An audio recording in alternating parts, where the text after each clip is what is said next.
grote stad, de kroegen en de vrouwen. Het vrije leven heeft me veel geleerd.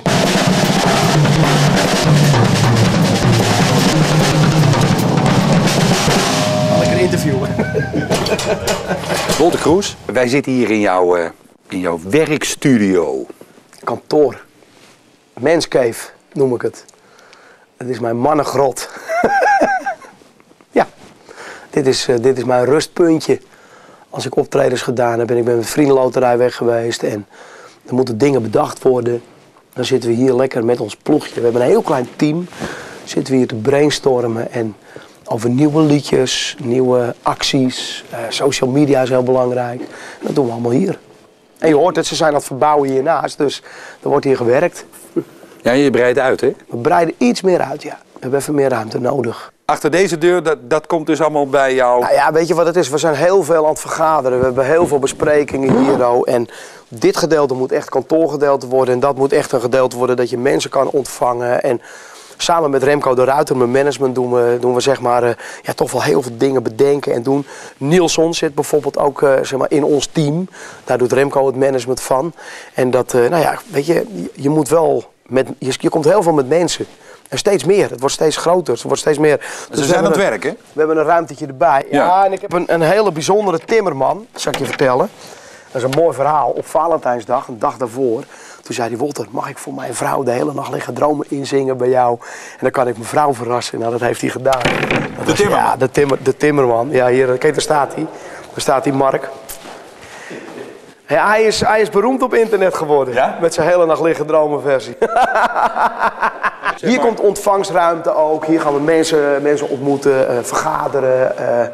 Er komt daar ook een bar in de hoek. Dus het gewoon echt een... Wel een beetje artiest weer, muzikant. Het moet wel een muzikant artiest zijn. Ja, maar ook vooral gezelligheid uitstralen, weet je. En interviews doe ik ook allemaal hier, allemaal in de Zaanstreek. Dat is toch lekker als je mensen hier naartoe kan laten komen. En dan gezellig een bak koffie of een drankje erbij. En in hoeveel weken of maanden moet dit klaar? Ik denk met 4 weken moet dit wel af zijn. Ja. Zoiets.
wat ik zie wanneer ik in je ogen kijk.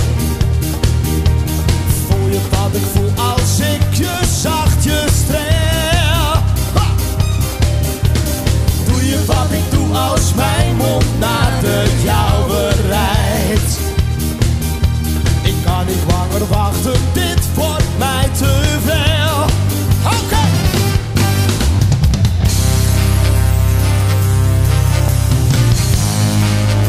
Oh, ik heb de hele nacht liggen dromen. Van je stem, van je mond, van je lijf, van je kont en de tekens op de grond. Jij had mij in je armen meegenomen. Achter sterren en maan naar een plek waar geen tijd meer bestond.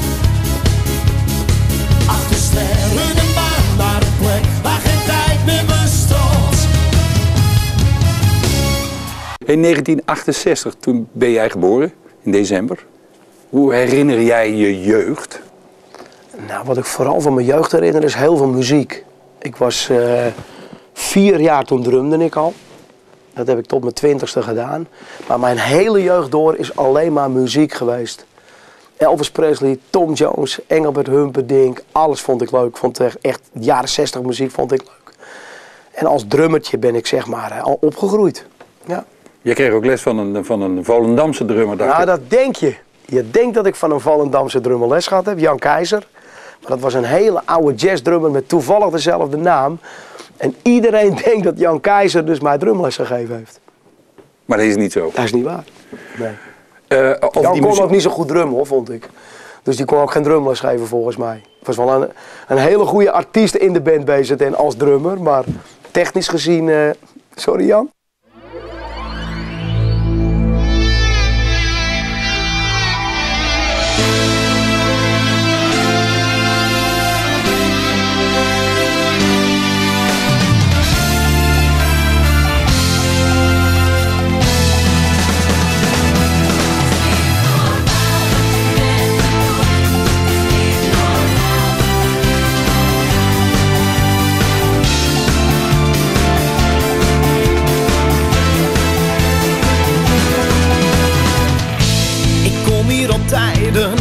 Je kan wel zeggen mijn vaste stek. En niet alleen voor de meiden, de hele sfeer is hier top te gek. Sinds ik jou weer steeds tegenkom, ben ik licht van het padje af. Ik wou dat het weekend alweer begon, de vonken spatten net weer vanaf. Het is niet normaal wat je met me doet, als je zachtjes fluistert in de volle kroeg. Ik lees je lichaamstaal, en ja, ik wil het allemaal. Het is niet normaal als je naar me lacht, moet ik op mijn knieën, het is overmacht. Ik wil je helemaal, nee het is niet normaal. La la la, la la la la, la la la la, la la. De hele tent gaat nu echt los, kijk ze dansen zelfs op de bar. Jij gooit lachend je haren los, terwijl je ogen zeggen pak me maar. Vergeleken bij wat wij nu doen, is Dirty Dancing een klompendans. Waar gaat dit straks naartoe? Is dit chance of is dit chance? Het is niet normaal wat je met me doet, als je zachtjes fluistert in de volle kroeg. Ik lees je lichaamstaal, ja ik wil het allemaal. Het is niet normaal als je naar me lacht, moet ik op mijn knieën, het is overmacht. Ik wil je helemaal, nee het is niet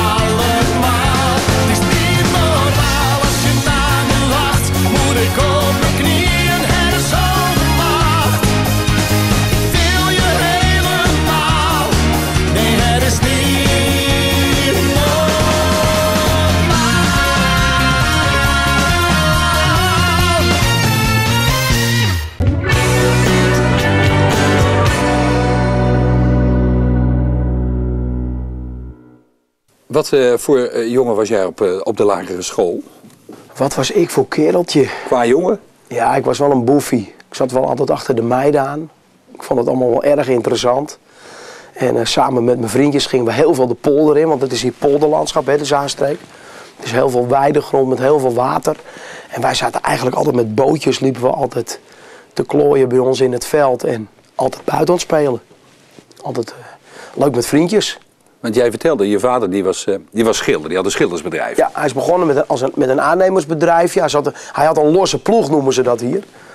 En de losse ploeg, dat wil zeggen jongens die onder de balen gaan, die zeg maar, bij die cacaofabrieken al die balen van die schepen aflossen. Daar is hij mee begonnen. En later een schildersbedrijf, schildersafwerkingsbedrijf. En 60 man in dienst gehad en toen weer terug met z'n tweeën. Uiteindelijk weer heel klein geworden. En ja, daar heb ik heel veel aan te danken aan die man. Ging je nou wel eens mee? Ik ging ook mee. Ja? Hoor. Sterker nog, toen ik van de MEAO afkwam, toen heb ik nog vakantiewerk gedaan in het schildersbedrijf van mijn vader. Maar dat werd helemaal niks, want ik zat alleen maar koffie te drinken bij de mensen waar ik moest schilderen. En meer te lullen als dat ik aan het schilderen was. En dat, ja, ik was dus geen goede schilder. Maar had jij toen je naar de lagere school ging dan niet een bepaalde droom van of schilder worden of timmerman? Nou ja, op de lagere school. Toen ik op de lagere school kwam, dus zeg maar de eerste klas, noemden ze dat toen nog. Toen was ik 6. Toen drumde ik al 2 jaar. Toen zat ik al achter de pannen. Toen was ik al op Dave Brubeck, was ik al aan het drummen. Dus mijn hele jeugd is drummen geweest en muziek. Dus je hebt nooit een idee gehad van, nou, dat wil ik laten worden, ja, behalve dan muzikant? Muzikant. We gingen op zondags met mijn vader, met mijn ouders. Mijn vader is duiker. Die is bondsinstructeur duiker. En die dook toen al heel veel. Die gaf toen al duikles ook, erbij nog. Gingen we op zondag de kroeg in. Gingen we naar Amsterdam toe. En daar speelden altijd van die duootjes. En ik was een jaar of 5 en toen was dat het eerste wat ik met muziek meemaakte. Die muzikanten. André Hazes heb ik nog als DJ op de Kinkerstraat zien draaien. Als discjockey stond hij muziek te draaien. En dat was mijn ding. Dat vond ik zo geweldig. Ik ging ook altijd bij hem staan, hè, achter zijn draaitafel. Dan ging ik altijd bij André staan. Toen zong hij nog niet. Dus voor jou was het feitelijk al heel erg vroeg duidelijk? Muziek was mijn hele ding. Dat moest het worden? Per ongeluk.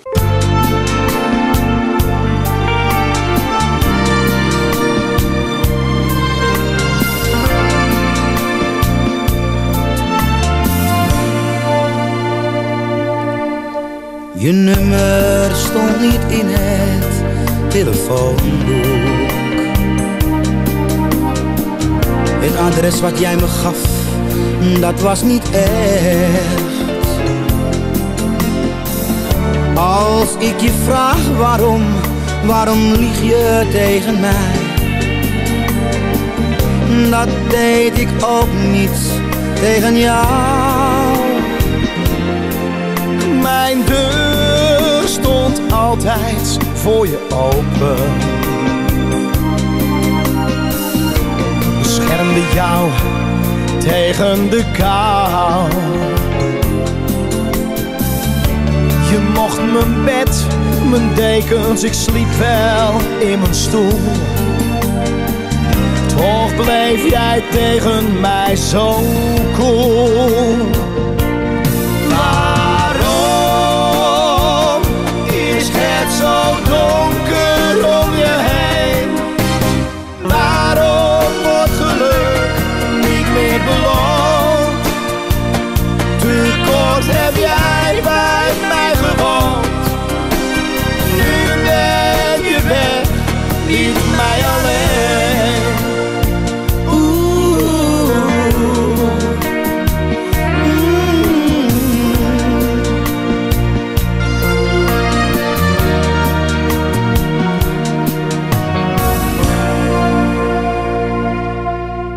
Ik vroeg je zoveel keer met mij te praten,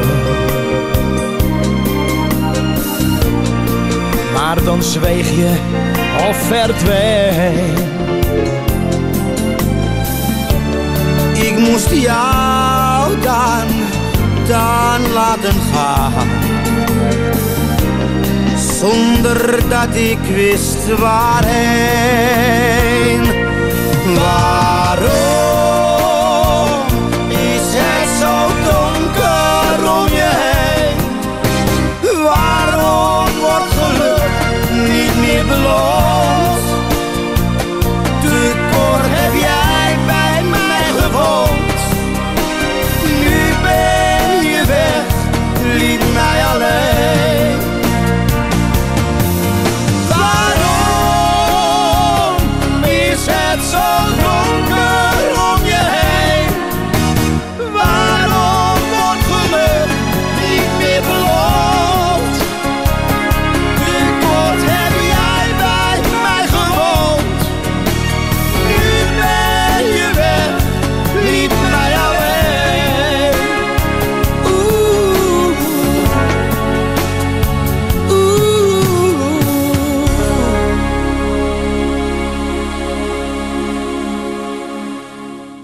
Hoe groot was jullie gezin? Een broertje, dus met z'n vieren.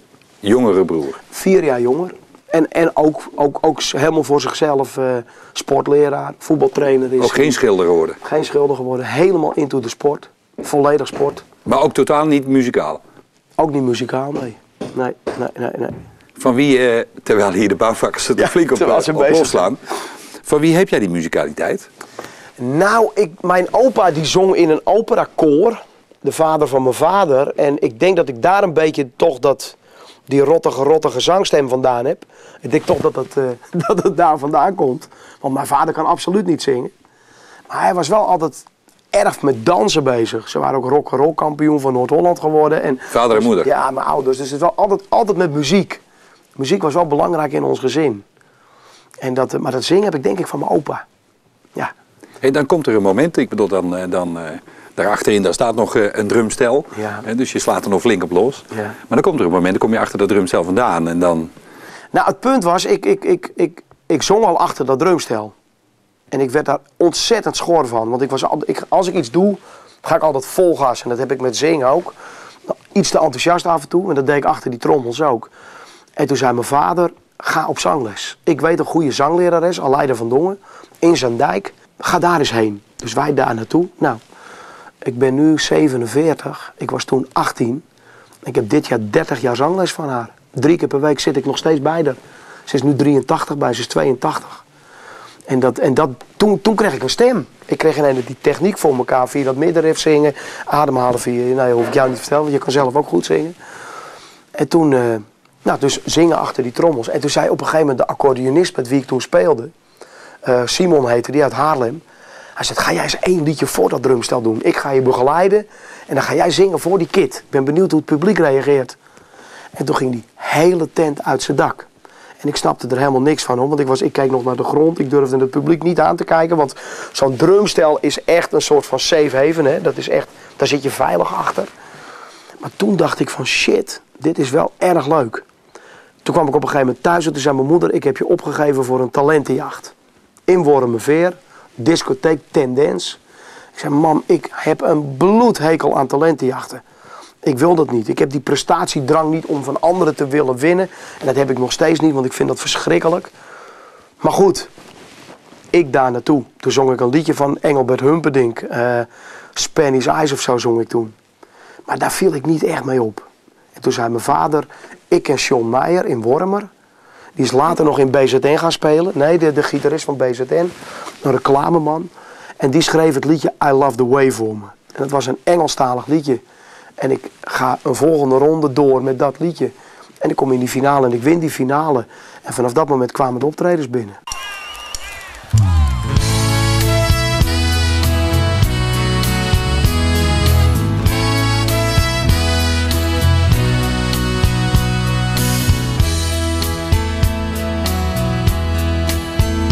Zie de knotwilg in de polder en het koren aan de kant.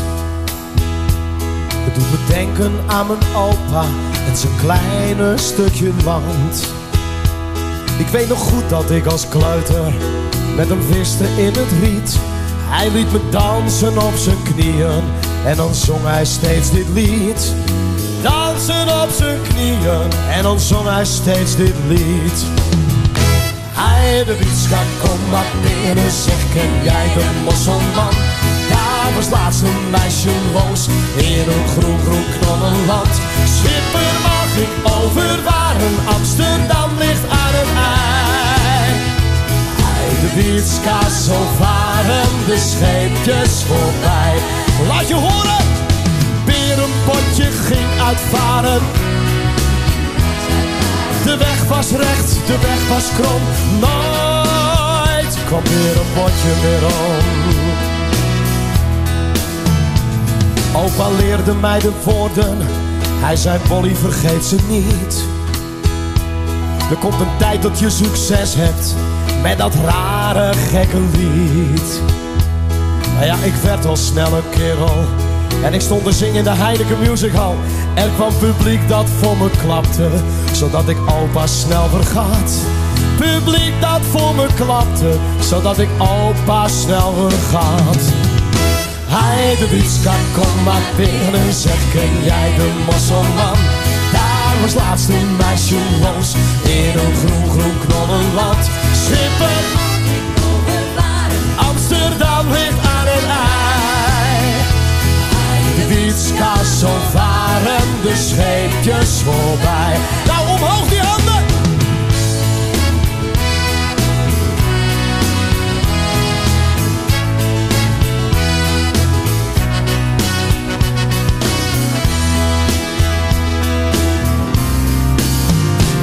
Ja, dan dacht ik niet aan opa. Ik was te druk met mijn bestaan. En jongens, tijdens een optreden kreeg ik te horen dat hij voorgoed was heen gegaan. Soms verlang ik naar dat huisje waar ik speelde in de zon. Ik zou er veel voor over hebben als hij mij nu horen kon. Ik zou er alles voor over hebben als hij mij nu horen kon. Nou, voor opa! Hij de Wietska, kom maar binnen, zeg, ken jij de Mosselman? Daar was laatst een meisje los in een groen, groen knollenland. Schipper, mag ik overvaren? Amsterdam ligt aan het ei. Hij de Wietska, zo varen de scheepjes voorbij. Kom! Hij de Wietska, kom maar binnen, zeg, ken jij de Mosselman? Daar was Schipper, mag ik overvaren? Amsterdam ligt aan het ei. Hij de Wietska, zo varen de scheepjes voorbij. Nog één keer dan. Weer een potje. De weg was recht, de weg was krom. Nooit.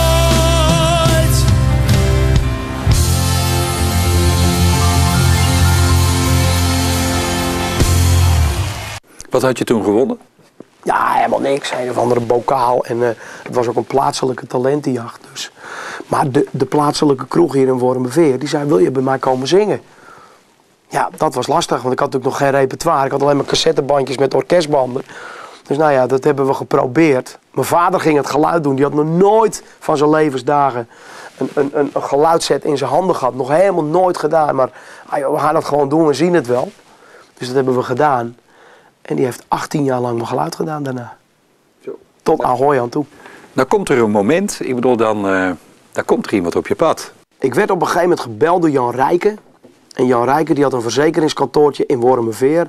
En die was heel goed bevriend met Piet Velte en Koos Albers. En door Koos zat die bij Bart van der Post heel vaak. Die deed alle verzekeringen voor Bart van der Post. In Uithoren, daar Berkhout zat hij. In Berkhout. Dus Jan die had me meegenomen naar Bart van der Post. Hij zei, ik heb hier een jongen die moet zingen. Kun je niet dus een liedje maken voor hem?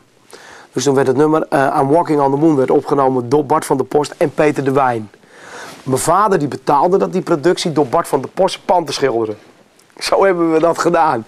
Dus die ouwe zegt, weet je wat, de boel moet geschilderd worden, ik schilder, doe jij daar dat liedje opnemen met mijn kind. Dus jouw vader die stond uiteindelijk de studio aan de buitenkant te schilderen, terwijl jij binnen het is echt gebeurd. De eerste plaat opnam. Kijk, 1990. Nou, ja. Mooi hè, internet. Oh, dit is wel gaaf. Nou, krijg nou wat. Dit is toch bijzonder? Gooi je er wel genoeg in, Walter? Ja. Mijn vader. Ja, kaak toch. Gewoon doorgaan hoor. Hij raakt niet hoor. Nee, hij is ik mis. Oh. Nou, dit is toch niet normaal dit? Stinkt die troep, hè? Kijk je met zijn baard ook al grijs. Nou, wat leuk dit. Nee, dat mooi niet in de gaten. Nee. Ik leg altijd alles 26 jaar geleden, hè? Dat was ik bijna vergeten. Nou, het staat nog in de stijl. Ja, zo.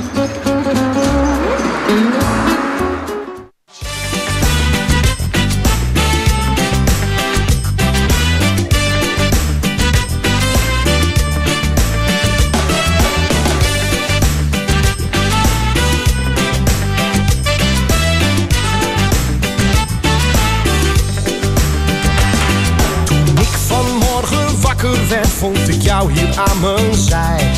Ik kan de dag weer aan, de nacht is weer voorgoed voorbij. Ik had dit niet meer durven dromen, ik had dit echt niet meer verwacht. Maar jij bleef bij me hier vannacht. Ze mogen alles van me stelen, zolang ik je niet hoef te delen. Ik hou alleen nog maar van jou. Ik heb je lief, sla mijn armen om je heen. Ik wil bij jou zijn, jij bent mijn nummer 1. Jouw ogen stralen, als ik met je vrij. Zie ik de zon weer schijnen, ik weet jij houdt van mij. Als ik in jouw ogen kijk, ben ik vrolijker dan ooit. Want de kougrens in mijn hart, die is door jou voorgoed ontdooid. Zo wil ik elke dag weer leven, zo wil ik elke dag weer zijn. Geen regen meer, maar zonneschijn. Ze mogen alles van me stelen, zolang ik je niet hoef te delen. Ik hou alleen nog maar van jou. Ik heb je lief, sla mijn armen om je heen. Ik wil bij jou zijn, je bent mijn nummer 1. Jouw ogen stralen, als ik met je vrij. Zie ik de zon weer schijnen, ik weet jij houdt van mij. Het is warmer nog dan zonlicht, rode nog dan rood. Mijn liefde puur voor jou zo groot. Dat jij gewoon maar jij bent, dat is waar ik om geef, waar ik voor leef. Ik heb je lief, sla mijn armen om je heen. Ik wil bij jou zijn, jij bent mijn nummer 1. Jouw ogen stralen, als ik met je vrij. Zie ik de zon weer schijnen, ik weet jij houdt van mij. Ik heb je lief, sla mijn armen om je heen. Ik wil bij jou zijn, je bent mijn nummer 1. Jouw ogen stralen, als ik met je vrij. Zie ik de zon weer schijnen, ik weet jij houdt van mij. Zie ik de zon weer schijnen, ik weet jij houdt van mij.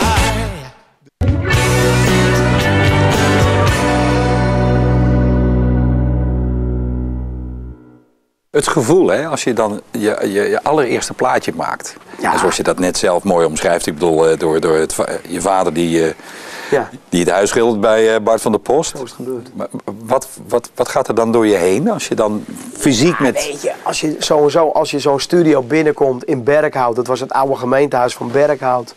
En je ziet daar al die gouden platen hangen van Gerard Joling, van G-Race, van alles wat daar toen zat. Dan ben je al helemaal flabbergasted van shit, dit wil ik ook.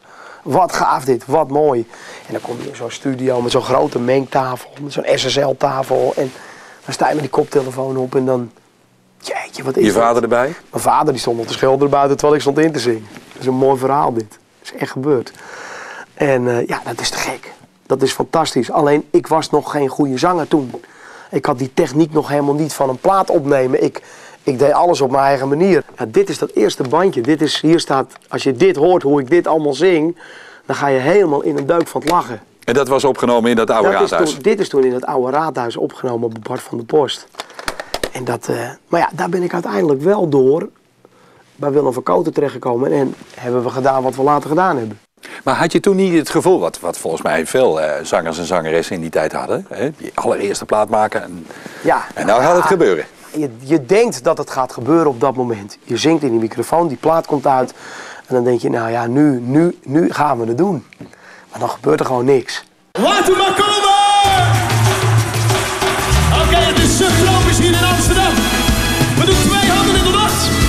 2 handjes omhoog. Kom on, en dan gaan we van links naar rechts.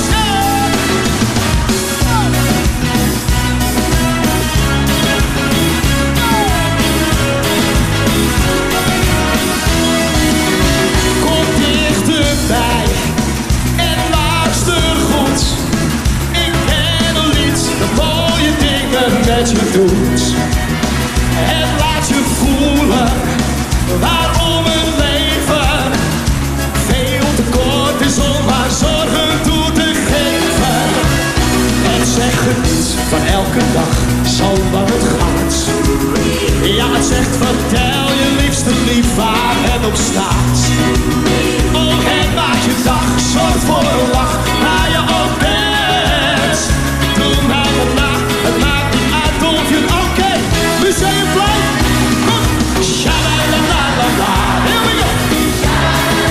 En doe het!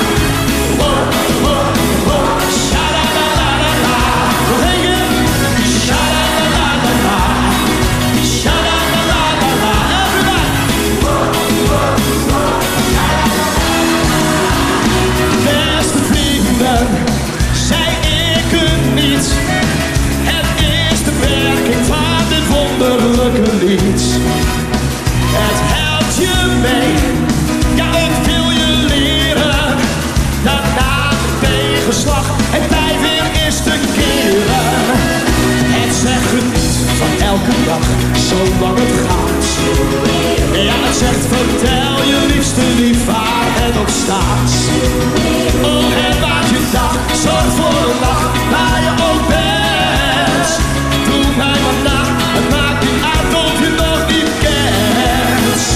Oké, Museumplein, jullie zijn op de beurt. Sha-la-la-la-la-la, nou jullie. En toe. Wow, wow, wow, sha-la-la-la, jullie zijn te gek. Sha-la-la-la-la-la, sha-la-la-la-la-la. Wow, wow, wow, sha-la-la-la-la. Nou, nog één keer dan. Sha-la-la-la-la-la, sha-la-la-la-la-la. Wow, wow, wow, sha-la-la-la-la-la. Here we go. Sha-la-la-la-la-la, sha-la-la-la-la-la. Wow, wow, wow. Dames en heren, jullie zijn fantastisch.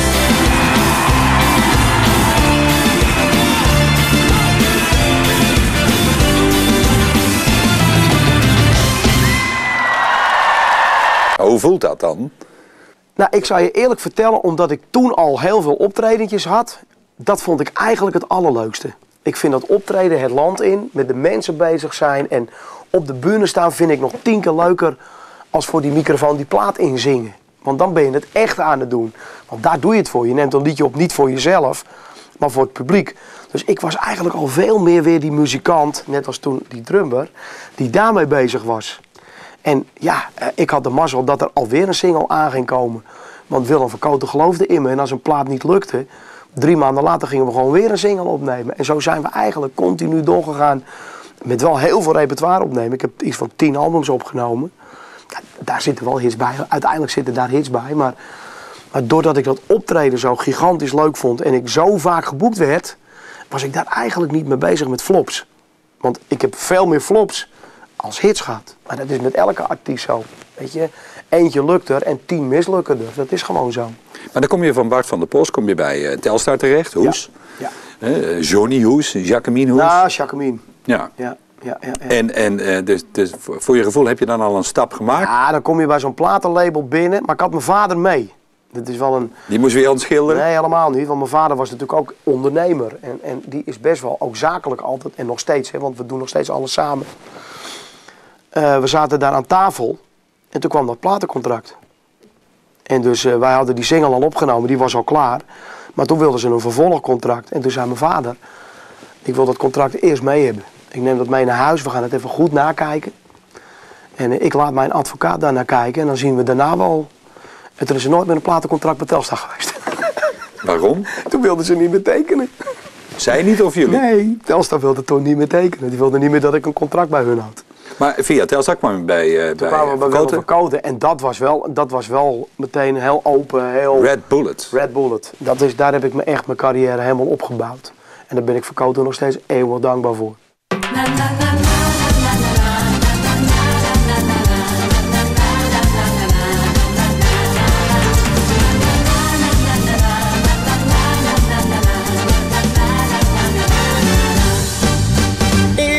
Leven geen problemen, zij ziet overal de zon. Altijd vrolijk door het leven, oh ik wou dat ik dat kon. Ik heb soms een dipje, nee niets aan te doen, dat boeit me ook werkelijk niet. Maar als zij me vraagt, ga je mee naar de stad, dan spring ik meteen op de fiets. Want als zij danst, danst heel de wereld. Ze draait haar heupen in het rond. Zij is sexy, onverheerlijk.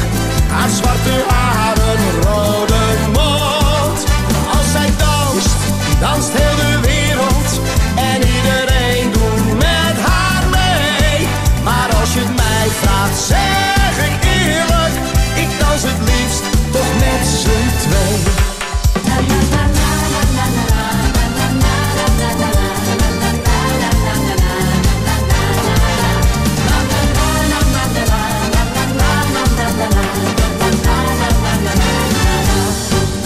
Oh ja, ik ken haar al een tijdje. Ze gaat het liefst haar eigen gang. Ik vraag steeds of ze bij me wil blijven, maar zelfs een dag vindt zij te lang. Dus blijf ik maar wachten tot zij me weer belt. Al duurt het tot aan mijn pensioen. En gaat het niet meer, ben ik echt uitgeteld. Ik wacht met plezier op haar zoen. Want als zij danst, danst heel de wereld. Ze draait haar heupen in het rond. Zij is sexy, overheerlijk. Haar zwarte haren, rode mond. Als zij danst, danst heel de wereld. En iedereen doet met haar mee. Maar als je mij vraagt, zeg ik eerlijk, ik dans het liefst toch met z'n twee.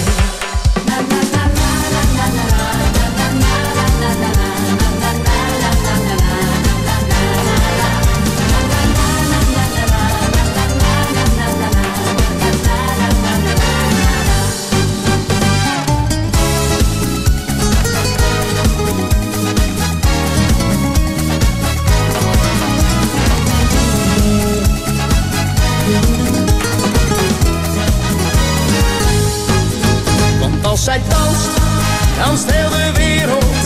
Ze draait haar heupen in het rond. Zij is sexy, overheerlijk. Haar zwarte haren, rode mond. Als zij danst, danst heel de wereld. En iedereen doet met haar mee.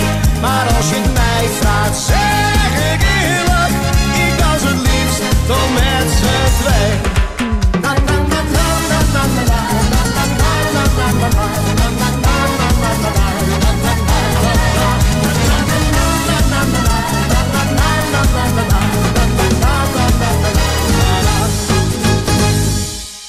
Hey, en dan komt op enig moment de eerste knaller.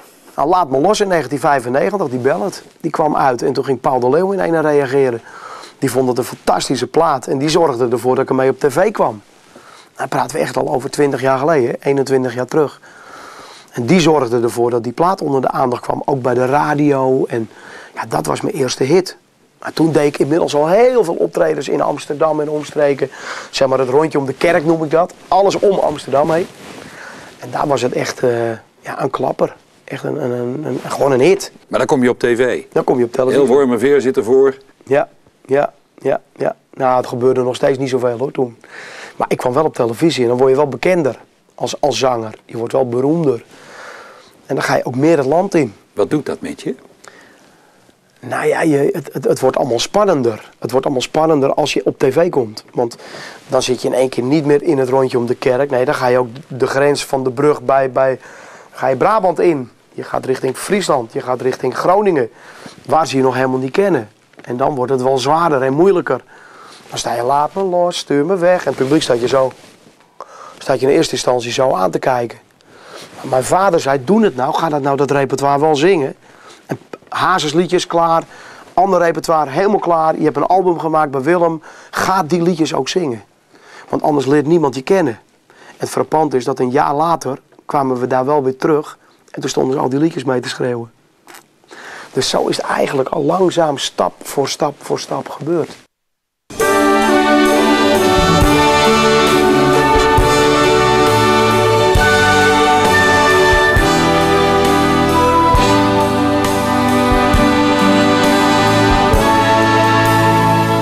Ik heb er geen moment bij nagedacht, het ging allemaal heel snel. Ik bleef bij je na die eerste nacht, ik was niet langer vrijgezel. Een tas met kleren en een creditcard, meer bracht ik niet met mij mee. Maar mijn liefde was jou alles waard, jij zag mij niet als logé. Na een tijd sloeg tot de twijfel toe, is dit leven ideaal? Ik word al jouw aandacht soms wel moe en ga liever aan de haal. Het gras lijkt groener aan de overkant, dat is een eeuwenoud idee. Ik was veilig bij je aangeland, maar een mens is nooit tevreden. Laat me los, stuur me weg. Ik wil vrij zijn, maar ik kan niet zonder jou. Pak mijn hand, alsjeblieft. Waarom wil ik weg terwijl ik van je hou? Is geluk soms een illusie? Kun je scheiden zonder ruzie? Laat me los, stuur me weg. Ik zeg dingen tegen beter weten in. Pak mijn hand, alsjeblieft. Wat bezielt me, ik weet niet waar ik aan begin. Ik heb nu al spijt van alles wat ik doe. Ik wil nu wel terug, waar moet ik straks naartoe? Oh, pak mijn hand. Het is een sluimerend verlangen. Voel me in jouw hart gevangen. Laat me los.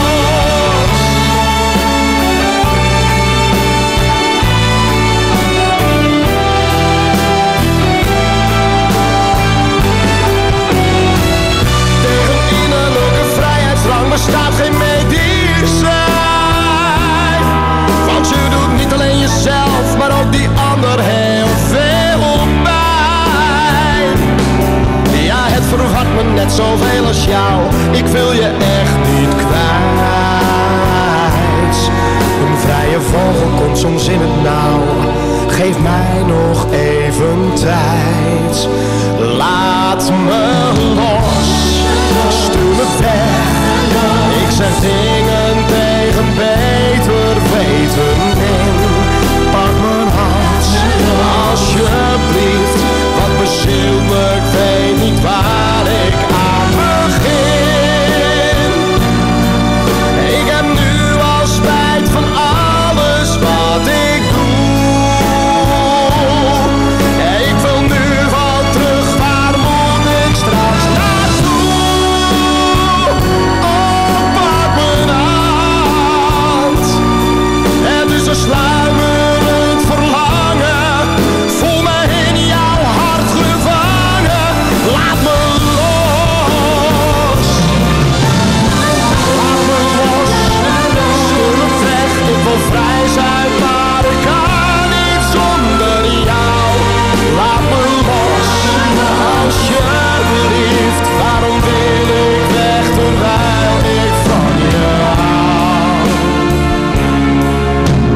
sluimerend verlangen. Ik voel me in jouw hart gevangen. Laat me los.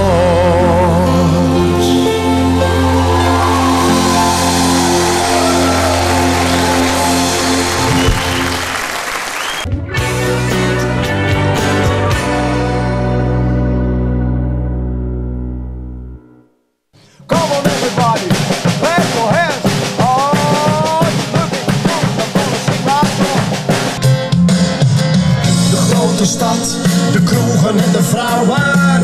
Het vrije leven heeft me veel geleerd.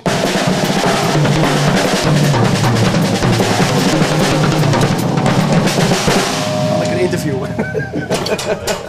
We hadden het al eerder over water. Jij hebt ook iets met water en boten vooral. Hè? Vaart, op water, onder water en wat water wat bevroren is. Ik ben gek op skiën, ik ben gek op varen en gek op duiken. Alles wat met water te maken heeft vind ik fascinerend. Vind ik mooi. En rust. Maar komt dat ook vanuit je ouders of van je vader? Die ja, ook... dat duiken. Dat diepzeeduiken wat ik al ook vanaf mijn 18e doe, zeg maar. Ja, dat heeft hij me bijgebracht. En we hebben een hele oude kotter, een hele oude zeesleper, een klein zeeslepertje hebben we. Daar gaat mijn vader elk weekend mee op zee om te wrakduiken met duikers. Hij is nu 70. Dat doet hij nog steeds elk weekend. Ja, de fascinatie voor de zee, voor het water, is gewoon heerlijk. Rust. Het is een heel andere wereld. Totaal andere. Het is gezellig. We hebben het gehad net over achter de meiden aan toen je jong was, zeg maar. Ja, daar ben je dan uiteindelijk ook in geslaagd. Ja, 11 jaar, 12 jaar geleden ben ik de liefde van mijn leven tegengekomen. Denk ik. Ik denk dat het de liefde van mijn leven is. Waarom denk je dat? Nee, dat denk ik. Dat is het gewoon. Ben je daar niet zeker van? 100.000%. Ja, je weet het niet. Je weet het er nooit. Als er wat gebeurt met haar, even afkloppen, dan... Of met mij. Jullie zijn getrouwd? Ja, zielsgelukkig getrouwd. We hebben 5 kinderen. 5? 5. Maar hadden jullie al kinderen? Of zijn die 5 kinderen van... Tess heeft er 2, ik had er 2. En samen hebben we er nog eentje. We hebben samen Tom Cruise gemaakt. Tom Cruise? Tom Cruise. En hoezo Tom Cruise? Thomas Valentijn Cruise. TV Cruise heet hij. Ja. Tom Cruise? Ja, ik denk, dit kan niet anders. Dit moet de Tom Cruise gaan worden. Maar ik bedoel, is dat ook echt afgeleid aan de acteur Tom Cruise? Dat kan toch niet anders? Als grapje of? Als grapje? Nou, niet, ja. Ja, eigenlijk wel als grapje. We vinden Thomas vonden we allebei een hele leuke naam. En op het moment dat wij erachter kwamen dat Tess zwanger was, toen zaten we op een cruiseschip met de Tros. Cruise, gaan we weer. Maar samen met Thomas Bergen. Die was toen ook bij ons. En Tess zegt, ik vind die Thomas zo'n heerlijk joch. Het is een fantastische gozer. En Tess was helemaal gek van Thomas. Gewoon een leuke, aardige artiest, leuke jongen. Ze zegt, ik vind Thomas wel heel leuk om Thomas te noemen. Ja, maar ik zeg, dan wordt het gewoon Tom Cruise. Dat moet gewoon.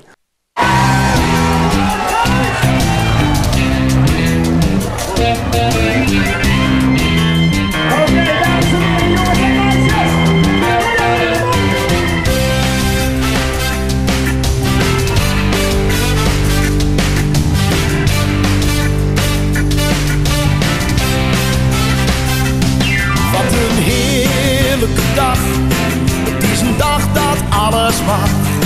Ik doe vandaag alleen maar dingen die ik in mijn dromen zag. Wat een heerlijk gevoel. De hele wereld lijkt zo cool. Ik wil je eindeloos beminnen. Als je begrijpt wat ik bedoel.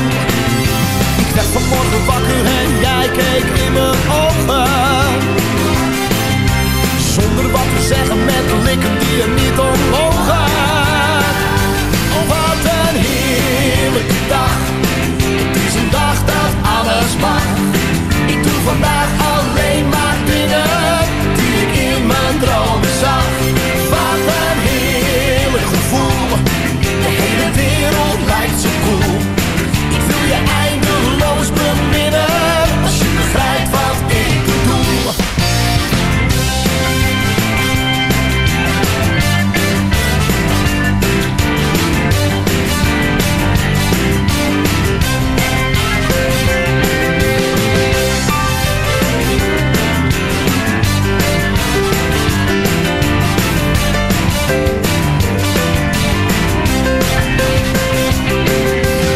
Kansen die ik had, die zijn nu overbodig.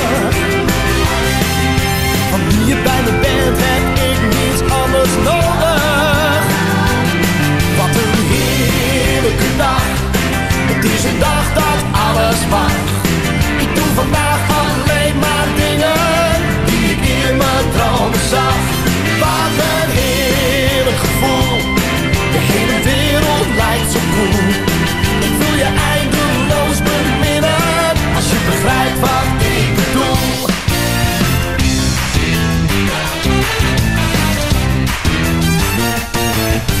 Wat je ook zegt of wat je doet, het maakt niet uit, ik vind het goed. Als jij maar hier bij me bent. Elk moment en elke zoen wil ik wel 10 keer overdoen. Als jij maar hier bij me bent. Oh, wat een heerlijke dag. Het is een dag dat alles mag. Ik doe vandaag alleen maar dingen die ik in mijn dromen zag. Wat een heerlijk gevoel. De hele wereld lijkt zo cool. Ik wil je eindeloos beminnen, als je begrijpt wat ik bedoel. Wat een heerlijke dag. Het is een dag dat alles mag. Ik doe vandaag alleen maar dingen die ik in mijn dromen zag. Wat een heerlijk gevoel. De hele wereld lijkt zo cool. Ik wil je eindeloos beminnen, als je begrijpt wat ik bedoel.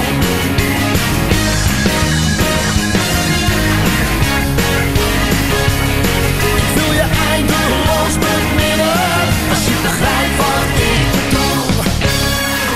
Hoe heten de kinderen? Walter, Sue, Pamela, Thomas en Summer.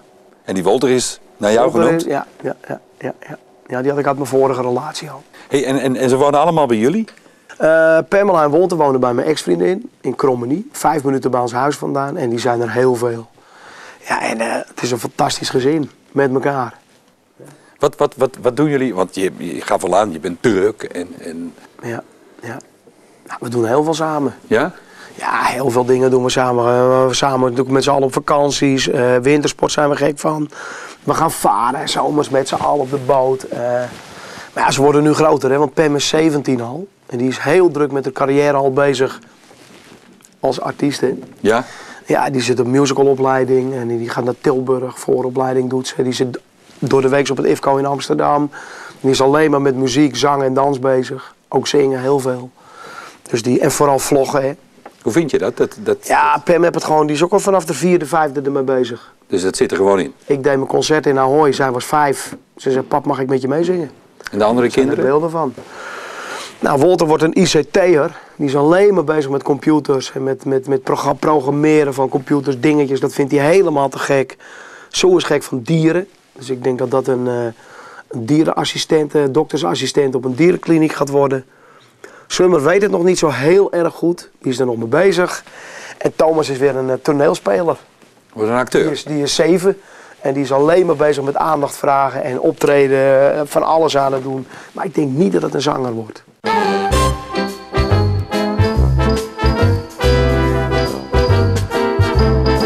Jij bent voor mij formidabel. Ik ben jouw leven, jouw liefde, jouw alles, ben ik acceptabel. Kom in mijn armen, schat, kus me en ik zal je zeggen, uitleggen, dat ik zielsveel van je hou en dat er echt niemand is die zich met mij kan meten. Ik ben echt de man waar je altijd naar op zoek was. Hij staat nu voor jou, oh schat, ik hou zo van jou. Jij bent mijn leven en ik die van jou. Jij bent voor mij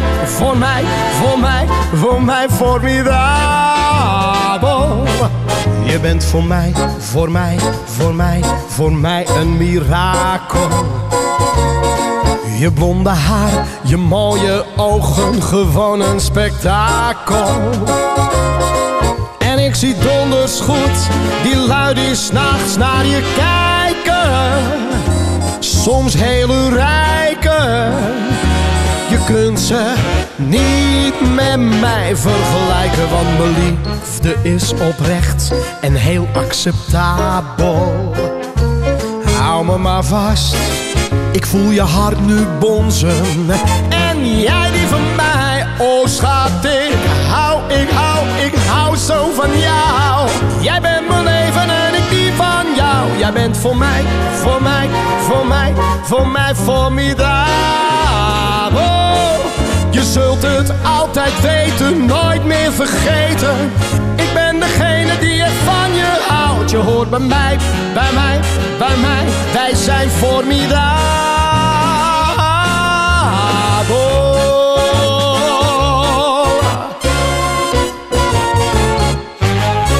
Die eerste hit, die was er. Ik heb de hele nacht liggen dromen, was eigenlijk mijn eerste hit. Laat me los was mijn eerste top 50 hit. Maar de hele nacht liggen dromen, toen gingen we echt in de Nederlandstalige lijsten naar nummer 1. Dat was echt de doorbraak, zeg maar. Maar dan kom ik bij het voetballen uit. Want ik bedoel, als je Wolter Kroes... 10 jaar later. Ja, maar toch, daar wil ik naartoe. Want ik bedoel, als je Wolter Kroes noemt, dan dat is bijna onlosmakelijk verbonden met het Nederlands elftal op de een of andere manier. Althans voor mij. Kijk, Viva Hollandia, dat was... ik zei net, de hele nacht liggen dromen was mijn grote doorbraak. Dat is ook wel zo, als zanger. Maar toen Viva Hollandia op de markt kwam, toen bereikte ik in één keer heel Nederland. Dus niet alleen maar mensen die van Nederlandstalig houden, maar ook heel Nederland. Sportminded Nederland. Heel Nederland houdt van voetbal als het gaat om het Nederlands elftal. Ja, als jij dan een nummer 1 hit scoort met Viva Hollandia, dan bereik je dus al dat publiek. Maar dan komen ook de Olympische sporters erbij. Dan komen de schaatsers erbij. Alles wat met Nederland te maken had, was Viva Hollandia. Heb jij zelf gevoetbald? Nee, maar mijn broertje wel heel veel. Dus ik heb wel veel met voetbal te maken gehad door mijn broertje. Maar ik ben nooit ik was drummer. Nou, muzikanten die zijn slecht in sporten. Ik kan ook wel zien aan die grote kop van me dat ik niet heel veel sport. Maar je hebt wel met sporters te maken. En vooral als je dan Viva Hollandia krijgt.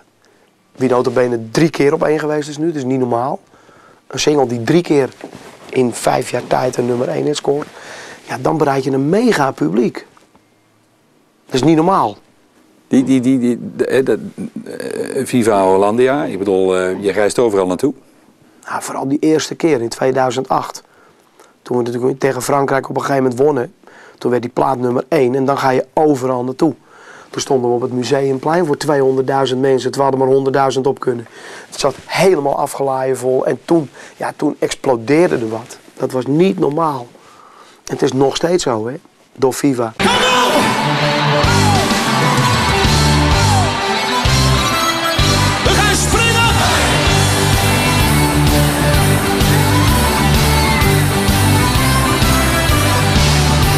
De tijd is weer gekomen, tijd voor een groot feest. Dat wil je echt niet missen, je moet hier zijn geweest. Samen heffen wij een glas en ode aan het bier. We proosten op een leven vol plezier. Feesten doen we hier nou 538. Zwing mee, we zijn er weer bij en dat is... En aan jullie! We houden van het leven, van de liefde en de lust. Een feesten tot het 's avonds laat. Kom op!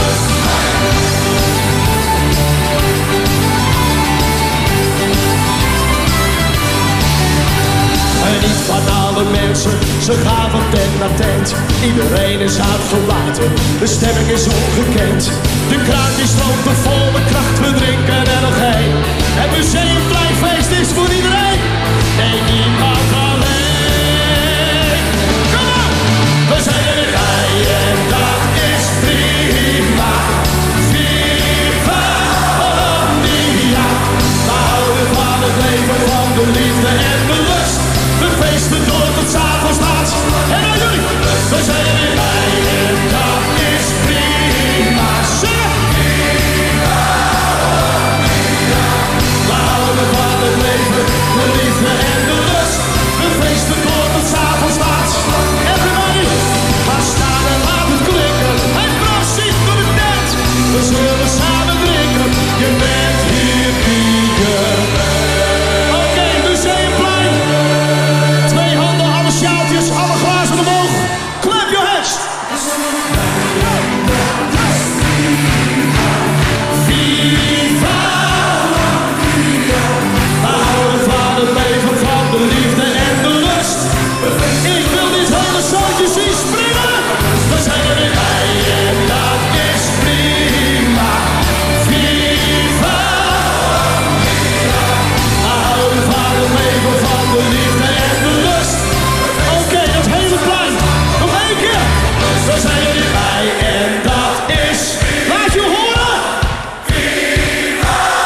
Even terugkomend dan op dat album Wolter Kroes.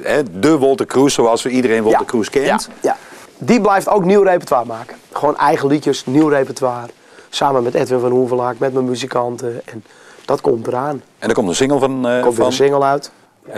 En hoe gaat die heten? Wij gaan nergens meer heen. Van jongs af aan, van huis uit meegekregen. Er zijn geen grenzen, verken al je wegen. Zoveel gezien, ik wist hem. Zoveel meegemaakt. De grote stad, de kroegen en de vrouwen. Het vrije leven heeft me veel geleerd. Ik hoef me niet te schamen voor wat ik heb gedaan. Het heeft me wel gebracht waar ik nu sta. En wij gaan nergens meer heen. Blijven altijd bij. Het staat wel een beetje hier. Wie heeft die tekst geschreven? Samen met Edwin van Hoevelaak. Want hij is autobiografisch. Ja, hij is autobiografisch. Ja. Ik heb dingen aangegeven. We hebben een schrijversessie gehad voor Dino, voor de platenmaatschappij. En daar zijn we met z'n allen zijn we gaan. En dan komen er dit soort dingen uit. En daarachter, daar staat hij, hè? Ja. Daar is het allemaal mee begonnen. Ja, dat is mijn trots. Het is inmiddels wel, ik moet wel eerlijk zijn, het is inmiddels wel een ander slagwerk geworden. Want ik heb echt een jazzkitje gekocht. En ja, dit is gewoon leuk, joh. Dit is leuk. En maar is dit om af te reageren? Om je... Ja, nee, dit is gewoon mijn... Hier zit je gewoon lekker. Weet je, vorige week moest ik naar RTL Late Night toe. Toen had ik een interview met Phil Collins gedaan in Londen. Toen ben ik daar ook in die studio gaan zitten. En dan, drummen is gewoon heerlijk. Je kan je eigen helemaal uitleven. In the air tonight. Met In the Air Tonight. Van jongs af aan, van huis uit meegekregen. Er zijn geen grenzen, verken al je wegen. Zoveel gezien en zoveel meegemaakt. De grote stad, de kroegen en de vrouwen. Het vrije leven heeft me veel geleerd. Ik hoef me niet te schamen voor wat ik heb gedaan. Het heeft me wel gebracht waar ik nu sta. En wij gaan nergens meer heen. Blijven altijd bij elkaar. Hier is het goed, hier gaan we nooit vandaan. En wij gaan nergens meer heen, want we zijn nog lang niet klaar. Knallen maar door, hier komt geen einde aan. Uit elke dag het beste willen halen. Wil alles zien en durf te verdwalen. We zijn nu hier, dit is ons moment. Wat je ook doet, laat niemand bepalen hoe laat het is en waar je heen moet gaan. Want als je durft te kiezen, dan komen dromen uit. We leven nu en nemen dit besluit. En wij gaan nergens meer heen, blijven altijd bij elkaar. Hier is het goed, hier gaan we nooit vandaan. En wij gaan nergens meer heen, want we zijn nog lang niet klaar. We knallen maar door, en hier komt geen einde aan. En wij gaan nergens meer heen, want het is hier zo vertrouwd. Er is niets wat ons stopt, niets wat ons tegenhoudt. En wij gaan nergens meer heen, blijven altijd bij elkaar. Oh, hier is het goed, hier gaan we nooit vandaan. En wij gaan nergens meer heen, want we zijn nog lang niet klaar. En we knallen maar door, hier komt geen einde aan. Je gaat ook wat presentatiewerkzaamheden doen, of doe je al zelfs? Nou ja, ik ben natuurlijk officieel nu ambassadeur ook van de Vriendenloterij. Ik ben een onderdeel van de Postcode Loterij, van de Goede Doelen Loterijen nu. En daar heb ik zoveel plezier in. Ik vind dat zo gaaf om te doen. Mensen blij maken, aan de deur komen, in hun huiskamer binnentreden. En nog persoonlijker als wat ik al deed als artiest. Maar nu ga je echt bij de mensen. En dat is gewoon te gek. Dat vind ik zo verschrikkelijk leuk. En dat blijf ik ook wel doen, denk ik. Hoe ziet jouw verdere toekomst eruit? Nou, om te beginnen, ik ben natuurlijk wel zanger. Ik ben muzikant. Dat wil ik ook blijven doen. Ik wil ook muziek blijven maken. Ik wil ook blijven optreden. Maar ik word heel langzaam ook die andere kant een beetje. Ook dat tv-werk, presenteren vind ik best wel heel leuk om te doen. En dat zie ik wel. Ik zie wel wat er gebeurt. Voorlopig is het lekker Vriendenloterij. Dat vind ik helemaal te gek. Voor heel veel goede doelen werken. Samen met de Vriendenloterij. Want je doet, behalve dat je presenteert, doe je het ook heel veel goeds voor goede doelen daardoor. Ja, dat hoort wel een beetje bij me. Positiviteit dingen. Vooral positieve dingen brengen. En als je kijkt privé naar je toekomst? Ja. Nou ja, kijk even naar die foto die er hangt. Ik heb een heerlijke vrouw. Ik heb fantastische kinderen. Ik ben blij en gelukkig dat ik mijn ouders nog heb. Dat haar ouders er nog zijn. En ik hoop daar nog heel lang gelukkig mee te kunnen zijn. Dat is wel mijn leven, want daar draait nu wel alles om. Alles draait nu al om mijn gezin. En op de tweede plaats staat wel mijn carrière als zanger, presentator, wat ik nu aan het doen ben. Heeft dat te maken met de leeftijd? Dat je dingen gaat relativeren? Nou ja, als je 47 bent, ga je wel over dingen meer nadenken. En dan, ja, wat je nu hebt is wel heel dierbaar. Mijn kinderen die worden allemaal groot en groter en groter. En die ga je straks weer kwijtraken, want die gaan op hunzelf wonen. Ik ben heel blij dat ik dat kleine mannetje heb van 7.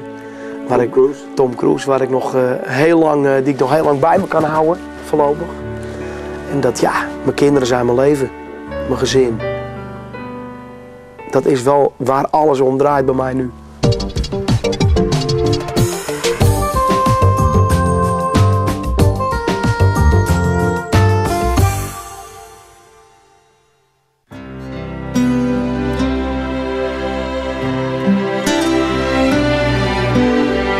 Duisternis die bang maakt, dwingend in haar begrip. Meters hoge golven, brekend op een klip. Dromen dat ik vastzit op een zinkend schip. Dan ben jij de deur die open gaat. Ik voel de warme zon en weer kleur op mijn gelaat.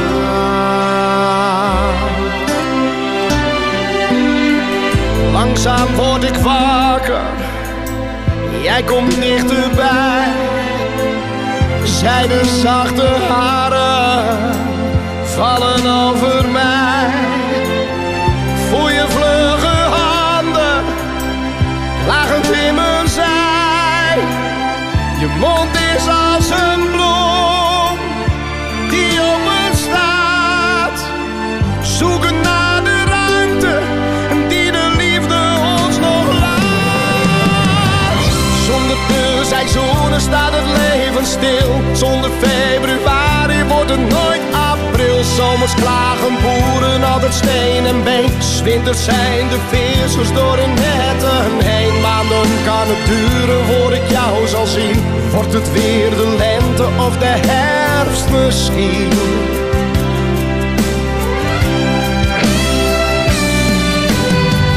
Dagen zal ik tellen als de winter valt. Bij de telefoon als de champagne knalt. Leg me erbij neer dat jij maar 1 keer komt. Dat seizoen van ons waarin de tijd verstond. Wat de mensen zeggen, het laat me koud. Ik aanvaard mijn lot als jij maar van me houdt. Jij geeft me extra warmte als mijn hart ooit bevriest. Maar uit angst dat ooit een van ons verliest, dan ben je net als ik,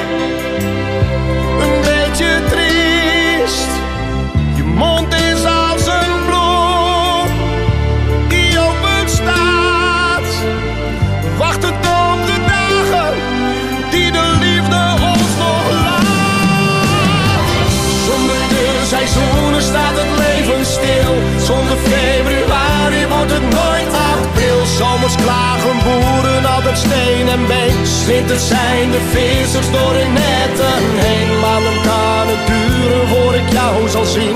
Wordt het weer de lente of de herfst misschien?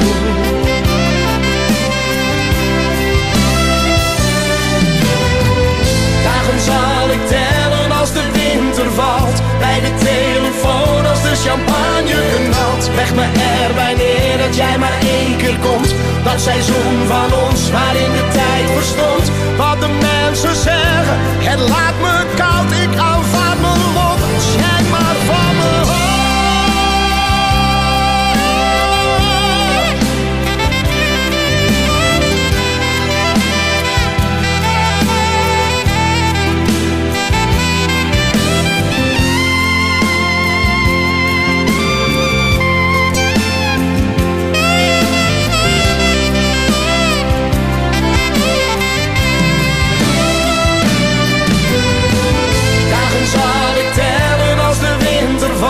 Bij de telefoon als de champagne knalt. Leg me erbij neer dat jij maar één keer komt. Dat seizoen van ons waarin de tijd verstond. Wat de mensen zeggen, het laat me